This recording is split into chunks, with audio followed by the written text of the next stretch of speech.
nuux calayhi salaam qoomkiisu inay dhegaystaan bay iska diideen laana albaabadii qalbiga ku daloolay qalbigu afar albaab uu leeyahay culimadu yiraahdeen maqalka hadalka aragga iyo fikirka afarta shay bini aadanka wuxuu u isticmaalo qalbiga bini aadanka ku dhibcanay galaan haddii afarta loo isticmaalo khayr haddii ishaada aad ku eegto wax khayra oo waxaad arkayso dhan cibro aad u eegto cibro oo ilaahay samada isaga abuuro eega buu nagu yiri cibro aad u eegto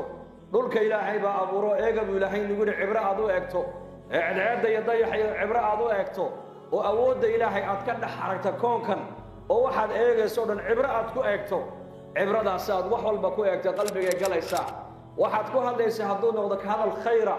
man kaana yuuminu billahi wal yawmil aakhir falyaqul khayran aw la yasmut ba nabigu alayhi salaatu wassalaam warninkii ilaahay rumaysan aakhira ku xisaabtamayo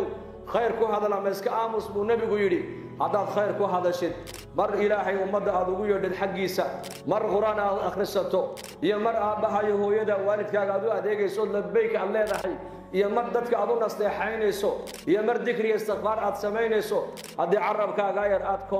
control ku qabatid oo wixii khayrana aad ku hadasho wixii sharana aad ka gaabsatid hadalkaa fiican aad ku hadlayso qalbigaaga raad buu ku raabayayo ugu maqalka hadda waad maqlaysaan khayr baad degaysanaysaan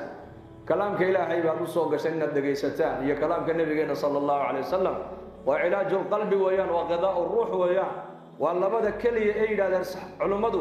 dawaa labada qalbiga dawaysa waa qowlka ilaahay iyo qowlka nabiga sallallahu alayhi wasallam labada dhageysigooga haddaad badsatinna qalbigaaga waxa ku socda khayr baa kugu socda